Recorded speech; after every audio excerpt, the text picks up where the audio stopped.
नमस्कार दोस्तों, home science academy में आपका स्वागत करती हूँ। आज आपके लिए एक नया टॉपिक जो आपके आहार एवं पोषण से संबंधित है, इससे संबंधित इस टॉपिक पे चर्चा करेंगे जो बहुत ही महत्वपूर्ण है। और इसके पहले मैंने ये टॉपिक पढ़ा भी चुकी थी, लेकिन मेरी आहार एवं पोषण में वीडियो डिलीट हो चुकी है, तो आज मैं इसको नए सिरे से फिर से पढ़ाऊँगी, जिसमें रक्तहीनता क्या होता है, हमारा रक्त में जो हीमोग्लोबिन की मात्रा होती है कितना होती है, रक्तहीनता में कौन कौन से आहार दिए जाते हैं और रक्तहीनता के क्या कारण हैं, क्या लक्षण हैं और ये कितनी क्या इसकी स्थिति कब उत्पन्न होती है। तो ये सारी चीज़ों पर हम टॉपिक पे चर्चा करेंगे, यानी एक वीडियो में सारी चीज़ों के बारे में जानेंगे, जिससे आपको पूरे टॉपिक में समझ में आ जाए। तो पूरा वीडियो बहुत ध्यान से देखिएगा। और आपका पेपर बहुत ही नज़दीक है, यानी आप अपनी तैयारी में लगे रहिए, जुटे रहिए जब तक आपको अपना लक्ष्य ना मिल जाए, यानी जब तक आप पेपर ना दे ले अपना तन और मन से, तब तक आप पीछे मत हटिए। एक एक दिन आपके लिए बहुत ही महत्वपूर्ण है। तो आइए देखते हैं पूरे वीडियो को। देखिए यहाँ पर मैंने जो लिया है रक्तहीनता में आहार। ये रक्तहीनता में आहार ये किसी एक पेपर के लिए नहीं है। ये चाहे आपका टीजीटी हो, चाहे आपका पीजीटी हो, नेट हो, TSSB हो, यूपीपीएससी किसी भी पेपर में आप दे रहे हो, ये आप क्वेश्चन आपके इससे अवश्य ही पूछे जाते हैं। तो सबसे ज़्यादा पहले जानते हैं हीमोग्लोबिन की कमी होना या रक्तहीनता का कारण होता है। इसके साथ साथ रक्त में पहली बात जान लीजिए रक्तहीनता होता क्या है। रक्तहीनता का मतलब रक्त की कमी हो जाना। कहाँ पर? आहार में। रक्तहीनता में आहार इसमें मतलब है कि हम रक्तहीनता में कौन सा आहार देंगे, लेकिन इसके पहले हम जानेंगे रक्तहीनता होता क्या है। रक्तहीनता का मतलब जब हमारे शरीर में रक्त की पर्याप्त जो मात्रा होती है उसमें कमी हो जाती है, ऐसी स्थिति को ही हम रक्तहीनता कहते हैं। यानी जितनी हमारी मात्रा होती है उसमें ये हीमोग्लोबिन की मात्रा में कमी हो जाना ही रक्तहीनता कहलाता है। अब देखिए यहाँ पर है वयस्क पुरुष, महिला और नवजात शिशु। सबसे पहले हम जानते हैं कि जो रक्तहीनता होती है क्या होता है। सबसे पहले हीमोग्लोबिन की कमी होती है। क्या होती है? लैक ऑफ हीमोग्लोबिन, यानी हीमोग्लोबिन की कमी हो जाना। क्या होता है? हीमोग्लोबिन की कमी हो जाना। दूसरा बात है हीमोग्लोबिन की रक्त में कमी। की रक्त में क्या पाया जाता है? हीमोग्लोबिन पाया जाता है। तो रक्त में हीमोग्लोबिन की कमी हो जाती है तो poor supply oxygen to tissues. क्या होता है? तब जो हमारे ऊतक होते हैं वहां तक जो ऑक्सीजन होता है पर्याप्त मात्रा में नहीं पहुंच पाते हैं। तो देखिए हमारी रक्त की नलिकाएं हैं। ये रक्त नलिकाओं में जिसमें आपका आर्टरीज होते हैं, जिसमें आपका शुद्ध रक्त होता है, उसमें क्या होता है, इनमें जो हीमोग्लोबिन की जो मात्रा जब कमी हो जाती है तो जो पूरे टिश्यूज में ये रक्त पहुंचता है तो क्या होता है, उनकी गति धीमी हो जाती है, वो सही तरीके से नहीं पहुंच पाती हैं। तो lack of haemoglobin, poor supply oxygen to tissues, यानी ऑक्सीजन की सप्लाई टिश्यूज तक क्या हो जाता है? पुअर हो जाता है। अब lower capacity of physical work, जब पूरी बॉडी में ऑक्सीजन पहुंचेगा नहीं हमारा हीमोग्लोबिन के रूप में, वो पूरे बॉडी में रक्त पहुंचेगा नहीं तो क्या होगा, तो जो फिजिकल वर्क करने की जो कैपेसिटी होती है वो क्या हो जाती है? कम हो जाती है। फिजिकल कैपेसिटी क्या होती है? कम हो जाती है। Lower capacity of physical work, यानी जो फिजिकल कैपेसिटी होती है वो कम हो जाती है। तो ये तीन रीजन होते हैं, यानी जब हीमोग्लोबिन की कमी होगी तो टिश्यूज तक ऑक्सीजन नहीं पहुंच पाएंगे। तीसरा आता है लोअर कैपेसिटी, यानी फिजिकल वर्क में कमी हो जाती है। तो ये होता है, इससे हम पहचान देंगे हमारे अंदर खून की कमी है, जिससे हमें एनीमिया हो गया है। इसको एकदम जानते क्या? रक्तहीनता या एनीमिया हो गया है। हम देखिए ये वयस्क पुरुष मैंने लिखा यहाँ पर 14 से 18 ग्राम पर 100 ml, यानी हमें कितना जरूरत पड़ती है, यानी एक पुरुष को कितना हीमोग्लोबिन की जरूरत पड़ती है। एक पुरुष में के रक्त में जो है 14 से 18 ग्राम, कितना? 14 से 18 ग्राम पर 100 ml, यानी 100 ml रक्त में 14 से 18 ग्राम हीमोग्लोबिन की जरूरत पड़ती है। दूसरा पॉइंट यहाँ पे 12 से 16 ग्राम। अब यहाँ पर क्या है कि 12 से 16 ग्राम एक महिला को जरूरत पड़ती है। 12 से 16 ग्राम एक महिला को क्या किसकी हीमोग्लोबिन की जरूरत पड़ती है। तो ये हो गया हमारा 12 से 16 एक महिला को जरूरत पड़ती है। तीसरा हमारा आता है नवजात शिशु। नवजात शिशु को जब जन्म लेता है बच्चा तो उसकी जो हीमोग्लोबिन की मात्रा होती है वो कितना होती है? वो 18 ग्राम होती है। लेकिन जैसे जैसे बच्चा बड़ा होता जाता है वैसे जो 18 ग्राम है ये जो है कम होने लगता है। फिर उसके बाद जब ग्रोथ मतलब कुछ दिन बाद फिर वो नॉर्मल हो जाता है। तो कहने में मतलब जन्म के समय नवजात शिशु का जो हीमोग्लोबिन होता है वो 18 ग्राम होता है और 14 से 18 ग्राम वयस्क पुरुष का, महिला का 12 से 16 ग्राम होता है। तो ये नॉर्मल होता है हीमोग्लोबिन की मात्रा। अब आते हैं रक्तहीनता का वर्गीकरण, यानी जो रक्तहीनता होती है, खून की कमी होती है शरीर में, उसकी 3 कैटेगरी है। क्या क्या है इसमें? डिसहेमोटिक, क्या है? डिसहेमोटिक, रक्त का अपर्याप्त निर्माण होना। क्या है? रक्त का अपर्याप्त निर्माण, या यानी रक्त में क्या है, रक्त में इसका डिसहेमोटिक में क्या है, रक्त का अपर्याप्त निर्माण होता है, यानी जितना तरह रक्त पूरा बनना चाहिए वो नहीं बन पा रहा है। तो रक्त का क्या होता है? अपर्याप्त निर्माण होता है। अब इसमें क्या है, या लवण, vitamin B12, protein, vitamin C, folic acid और हार्मोन की कमी हो जाती है। क्या हो जाती है? हार्मोन की कमी हो जाती है। तो इसमें देखिए क्या है कि डिसहेमोटिक में क्या है, रक्त का अपर्याप्त निर्माण होना। इसके पीछे कारण क्या है?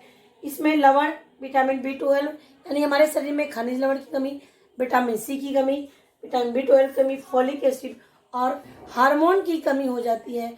तो ये स्थिति क्या होती है? डिसहेमोटिक होता है। डिसहेमोटिक होता है। क्या होता है? डिसहेमोटिक होता है। तो दूसरा आता है हेमोरेजी। क्या होता है? हेमोरेजी, अत्यधिक रक्त निकलने से, यानी हमारे शरीर में बहुत ही ज्यादा मात्रा में रक्त निकल जाता है। क्या है?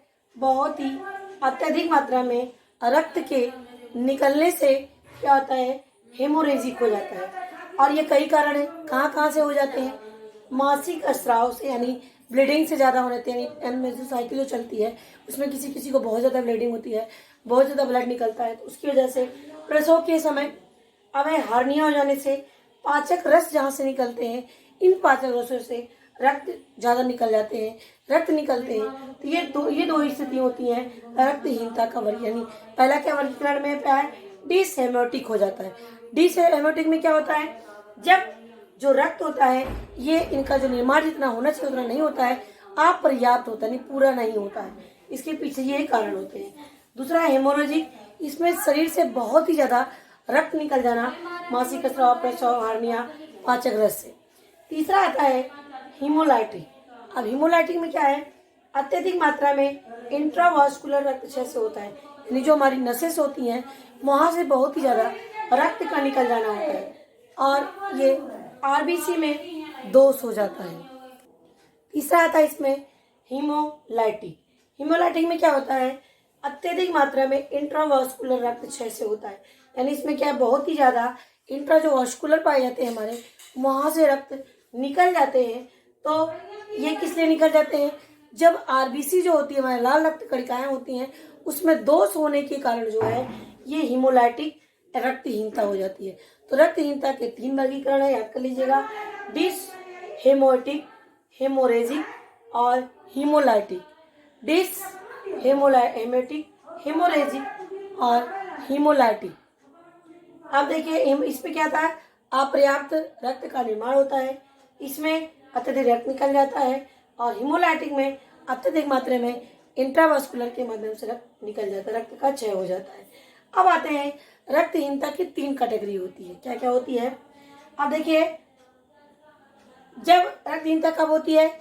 जब हमारे शरीर में 10 ग्राम से, जब हमारे शरीर में 10 ग्राम से कम रक्त हीमोग्लोबिन की मात्रा हो जाती है। कितना? 10 ग्राम से कम। देखिए कितना मात्रा है यहाँ पर, 14 से 18, 12 से 16, 18। इसमें जब क्या, जब 10 से नीचे जाने लगता है क्या, हीमोग्लोबिन की मात्रा, जब हीमोग्लोबिन की मात्रा 10 से कम होने लगता है शरीर में, तब वहां पर एनीमिया की शुरुआत हो जाती है, रक्तहीनता शरीर में शुरू हो जाती है। अब देखिए यहाँ पर मैंने 3 कैटेगरी लिया है। 8 से 10 ग्राम जब हो जाता है तो अंशतः रक्तहीनता होती है, और जब 5 से 8 ग्राम हो जाता है तो यानी 100 ml ब्लड में, 100 ml ब्लड में जब 8 से 10 ग्राम हो जाता है तो अंशतः होता है। जब 5 से 8 ग्राम रह जाता है तो मध्यम होता है। जब 5 ग्राम रह जाता है तो बहुत ही सीरियस केस हो जाता है। तो ये 3 केस होते हैं, तीव्र, मध्यम और अंशतः। 5 से कम तीव्र, 5 और 8 के बीच में हो तो मध्यम, और 8 और 10 के बीच में हो तो अंशतः। ये 3 कैटेगरी होती है रक्तहीनता की स्थिति का। जो 10 से कम आ जाता है तभी रक्तहीनता की स्थिति उत्पन्न होती है। तो यह मैंने यहाँ पर आपको समझाया। अब आते हैं रक्तहीनता के क्या कारण है। क्या है रक्तहीनता के क्या कारण है? तो देखिए यहाँ पर लिखा है तीव्र रक्तस्राव। अब देखिए तीव्र रक्तस्राव किसी भी कारण से हो सकता है, प्रसव के समय, मासिक स्राव के समय, एक्सीडेंट के समय, और कोई दुर्घटना इस तरह से हो जाए तो इस तरह से क्या हो जाएगा, कोई बीमारी की वजह से, तो क्या शरीर से बहुत ही ज़्यादा तीव्र रक्तस्राव उत्पन्न हो जाता है, यानी कह सकते हैं बहुत ही ज़्यादा ब्लीडिंग होती है, उस समय एनीमिया हो जाता है शरीर में। अत्यधिक रक्तदान, यानी हर महीने हर 6 महीने पे दान दे रहे हैं और जितना न्यूट्रिएंट्स लेना चाहिए उतना नहीं ले रहे हैं, तो धीरे धीरे क्या होता है शरीर में खून की कमी हो जाती है। तीसरा, शारीरिक वृद्धि के अनुसार मांग, यानी जब शारीरिक वृद्धि यानी हमारा शैशवावस्था, बाल्यावस्था, किशोरावस्था, जो एक बढ़ने की जो उम्र होती है उसमें जब हमें पूरी तरीके से डाइट नहीं मिलती है, प्रोटीन, विटामिन, खनिज, वसा, फोलिक एसिड, विटामिन B12, इनकी पूरी मात्रा जब नहीं मिलती है तब शरीर में खून की कमी हो जाती है। अब आता है अत्यधिक यहाँ पर प्रोटीन, आयरन, फोलिक एसिड। मैंने आपको बताई प्रोटीन, आयरन, फोलिक एसिड की जितनी मात्रा होनी चाहिए जब उतना अपने हम आहार में नहीं लेते हैं तो उस समय भी रक्तहीनता उत्पन्न होती है। नेक्स्ट हमारा आता है पेट की कृमि, यानी जो कीड़े पड़ जाते हैं बच्चों में, देखा जाता है जो कह सकते हैं जो मिट्टी खाते हैं, जो पैदल ऐसे ही रहते हैं बिना चप्पल के रहते हैं, तो धीरे धीरे उनकी कृमि उनके शरीर में पहुंच जाते हैं, जो वो न्यूट्रिएंट्स को खाते हैं वो लेने लगते हैं और धीरे धीरे बच्चा जो है दुबला होता जाता है। तो इससे क्या होता है खून की शरीर में कमी हो जाती है, बच्चे को भूख नहीं लगती है। तो ये पेट में कृमि होने के कारण भी शरीर में खून की कमी हो जाती है।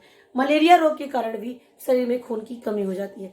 तो ये इसके मुख्य रूप से रीजन होते हैं जब हमारे शरीर में खून की कमी उत्पन्न होती है। तो एक अधिक ज़्यादा स्राव हो जाने से, अब आता है अत्यधिक रक्तदान करने से, और शारीरिक वृद्धि के अनुसार न लेना डोज, और भोजन में प्रोटीन, आयरन, फोलिक एसिड की पर्याप्त मात्रा न लेना, पेट में कृमि होने के कारण, मलेरिया होने के, ये मुख्य रूप से कारण है। और भी कारण है लेकिन यहाँ पर मैंने इसी को ज़्यादा फोकस किया है। अब आता है लक्षण। आप कैसे पहचान करेंगे कि एनीमिया हुआ है? सबसे पहले जानिए सिर में असहनीय दर्द होता है। हम लोग क्या करते हैं, एक टेबलेट खा लेते हैं, बहुत ही ज़्यादा दर्द हो रहा है। देखिए कभी कभी जब बहुत ज़्यादा हम लोग काम कर देते हैं तो शरीर में दर्द, यानी हमारे सिर में बहुत ज़्यादा दर्द होता है। तो एक जो होता है बहुत ही ज़्यादा बोझ हो जाने के कारण होता है। दूसरा रीजन, हम काम करते जा रहे हैं और पर्याप्त मात्रा में जितना हमें एनर्जी लेनी चाहिए, प्रोटीन लेनी चाहिए, उसको हम नहीं लेते हैं। तो क्या होता है हमारे शरीर में, हमारे जो हमारा दिमाग होता है उसको एनर्जी पूरी मात्रा में नहीं पहुंच पाती है। तो क्या होता है सिर दर्द करता है। तो लोग क्या करते हैं, दर्द की दवा खाते हैं तो उससे बोलते हैं आराम हो गया, लेकिन दर्द की नहीं दवा। हमें ये जानना चाहिए रीजन क्या है, इसके पीछे सिर दर्द का कारण क्या है, क्योंकि दर्द की दवा खाने से घाव बनने लगता है शरीर में, इसीलिए हमेशा दर्द की दवा पर निर्भर नहीं रहना चाहिए। अब आता है मांसपेशियों में ऐंठन होने लगती है, यानी हमारे जो हाथ पैर होते हैं पूरे बहुत ही ज़्यादा ऐंठन होता है, दर्द होता है, तो कैल्शियम की कमी की वजह से भी होता है। और जब शरीर धीरे धीरे कमजोर होने लगता है उस समय भी बहुत ही ज़्यादा ऐंठन होती है। अब है पाचन संस्थान में अव्यवस्था हो जाना, यानी जब हमारा डाइजेशन सिस्टम गड़बड़ हो जाता है, भोजन पचता नहीं है, बहुत ही ज़्यादा कुपोषित होता जा रहा है, तो ये ऐसी अवस्था में यानी पाचन संस्थान में गड़बड़ी होने के कारण भी एनीमिया हो जाता है। अब है हृदय की तीव्र धड़कन। जब हृदय की तीव्र धड़कन हो जाती है तो वहाँ पे उसको ज़्यादा एनर्जी, ज़्यादा न्यूट्रिएंट्स की आवश्यकता पड़ती है, तो उस समय भी जो है रक्तहीनता की स्थिति देखी जाती है। नेक्स्ट, मानसिक परिवर्तन, यानी ज़्यादा तनाव, ज़्यादा हृदय का मतलब कह सकते हैं बहुत ही ज़्यादा मानसिक रूप से तनाव रखना, क्योंकि बार बार किसी चीज़ को सोचना, टेंशनाइज में रहना, सही निर्णय न ले पाना, तो क्या होता है बार बार एनर्जी हमारे दिमाग को पहुंचना पड़ता है, पहुंचानी होती है, तो बार बार ज़्यादा करने से, प्रेशर डालने से भी क्या होता है शरीर में खून की कमी हो जाती है। तो ये सारे रीज़न हो गए।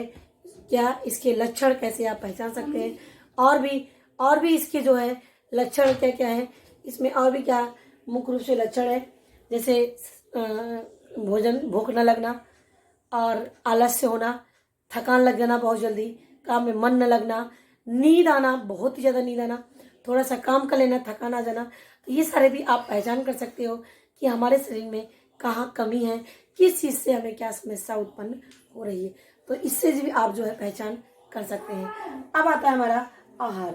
अब आहार में क्या है, हम अपने डाइट के द्वारा क्या कर सकते हैं, अपने डाइट के द्वारा हम रक्तहीनता को दूर कर सकते हैं। और यदि बहुत ही ज़्यादा यानी 5 से कम हो गया है तो वहाँ पर आपको क्या है, लौह तत्व यानी किसकी, विटामिन की आयरन की गोलियों की आवश्यकता पड़ती है, जो फोलेट के रूप में, फोलिक एसिड के रूप में हम खाते हैं और विटामिन B12 के रूप में खाते हैं। तो उससे क्या होता है, हमें जब बहुत ज़्यादा कमी होती है तो हमें लेना चाहिए, नहीं तो अगर हल्का फुल्का कमी हो यानी हमारे अंशता में हो तो हमें डाइट के द्वारा अपनी पूर्ति कर लेनी चाहिए। अब इसमें प्रोटीन हमारे यदि कम रहेगा तभी हमारे शरीर में आयरन की मतलब रक्तहीनता उत्पन्न होगी। हमें प्रोटीन की भी डाइट को बढ़ाना होगा, यानी हमारे कह सकते हैं जो पशु जगत से जो प्राप्त पदार्थ होते हैं उनको लेना चाहिए। अब आता है हमारा यकृत, यानी यकृत कह सकते हैं जो पशुओं पाए जाने या जो नॉनवेज खाते हैं उनके लिए है गुर्दा, अंडा। तो इनके सबसे से क्या मिलता है, इनके से आयरन की प्राप्ति होती है, लेकिन जो ये लीवर होता है, वो जो मछली का लीवर होता है उसमें आयरन नहीं पाया जाता है।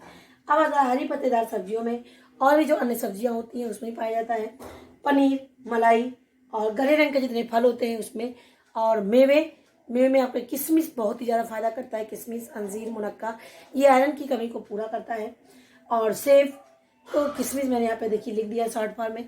तो ये सारी चीज़ें क्या होती हैं, ये गहरे रंग के फल और मेवे, फल जो बहुत ही ज़्यादा फायदा करते हैं, इनको हमें डाइट में जरूर लेना चाहिए। अब देखिए संपूर्ण अनाज, जितने भी अनाज होते हैं इनको डाइट लेने की, पता लगा मोटे ना हो जाए तो एक रोटी ही खा रहे हैं, आधी रोटी ही खा रहे हैं, नहीं मोटे हो जाएंगे। अरे मोटे होने के से आप खाना नहीं खाएंगे तो मोटे हो जाएंगे, खाएंगे तो आपकी पूरी डाइट मिलेगी, आपका बॉडी बैलेंस रहेगा। लेकिन जब हम पूरी डाइट नहीं लेते हैं और डाइट तो ले रहे हैं लेकिन काम नहीं कर रहे हैं तो वहाँ भी आपको परेशानी होगी, मोटापा बढ़ेगा। लेकिन हम जितना डाइट ले रहे हैं उतना एनर्जी हम खर्च कर दे रहे हैं, पुनः मुझे भूख लग जा रही है, तो हमारा क्या है, बैलेंस सही है, हम सही ले रहे हैं, सही डाइट ले रहे हैं। तो ये चीज़ भी अपने आप से आजमाना चाहिए, क्योंकि हम लोग क्या है, होम साइंस पढ़ रहे हैं तो होम साइंस को ऑल ओवर नॉलेज होना चाहिए। तो अब आता है हमारा फेरस ग्लूकोनेट की गोलियां लिया जाता है इसमें, और ये गोलियां यानी आयरन की गोलियां कभी खाली पेट नहीं खाना चाहिए। खाली पेट से कभी उल्टी होती है, नुकसान भी दायक होता है, तो ये भी याद रखना। और ये मैंने आपको बहुत अच्छे से क्लियर कर दिया। आशा करती हूँ कि आपको आयरन के बारे में पूरा नॉलेज हो गया होगा, यानी रक्तहीनता के बारे में आयरन पता चल गया होगा। रक्तहीनता को ही हम एनीमिया कहते हैं, मैंने आपको बता दिया। कि देखिए यहाँ से क्वेश्चन आपके पूछे जाते हैं, और इसके स्टेप हीमोग्लोबिन की कमी होगी, टिश्यूज की में भी कमी होगी, टिश्यू सोलेशन सही नहीं कर पाएगा, और उसके बाद फिजिकल वर्क नहीं कर पाएंगे। ये देखिए 3 कैटेगरी है, डिसहेमोरेटिक, हेमोरेजिक और हेमोलाइटिक, ये 3 कैटेगरी होती है। और इसकी 3 स्थिति होती है, अंशतः, मध्यम और तीव्र, 8 से 10, उसके बाद 5 से 8 और 5 से नीचे। तो ये आपके कारण भी पूछ सकता है, क्योंकि देखिए नेट में क्या पूछता है, पूरा ऑल ओवर पूछता है। तो मैंने आपको एक ही वीडियो में ऑल ओवर बता दिया, तो आपके नेट का पेपर दे रहे हो तो भी आपके लिए बहुत ही फायदेमंद होगा। अब ये क्वेश्चन आपके लिए है, इसके पहले मैंने कल वीडियो बनाया है। अब आपको बताना है एक प्रेग्नेंट लेडी को, लैक्टेटिंग लेडी को और एक एडोलसेंस को, कितना, प्रेग्नेंट लेडी को, लैक्टेटिंग लेडी को और एक एडोलसेंस को कितना आवश्यकता पड़ती है आयरन की, ये आप हमें कमेंट बॉक्स में बताएंगे। और इसके पहले मैंने जो आंसर दिया, काफ़ी लोगों ने इसका आंसर दिया, अच्छा भी लगा। आप वीडियो पूरा देखते हैं और आप इसका आंसर भी देते हैं। तो ये हमारा हो गया। अब देखिए यहाँ पर आपको प्रेग्नेंट, लैक्टेटिंग और एडोलसेंस, ये आपको बताना है कि प्रेग्नेंट लेडी को, लैक्टेटिंग लेडी को और एक एडोलसेंस को कितने ग्राम आयरन की आवश्यकता पड़ती है 2020 के टेबल के अनुसार। तो आशा करती हूँ आपको समझ में आया होगा। मेरी वीडियो देखने के लिए आपको बहुत बहुत धन्यवाद। फिर मिलते हैं नेक्स्ट वीडियो में, तब तक के लिए आपको बहुत बहुत धन्यवाद।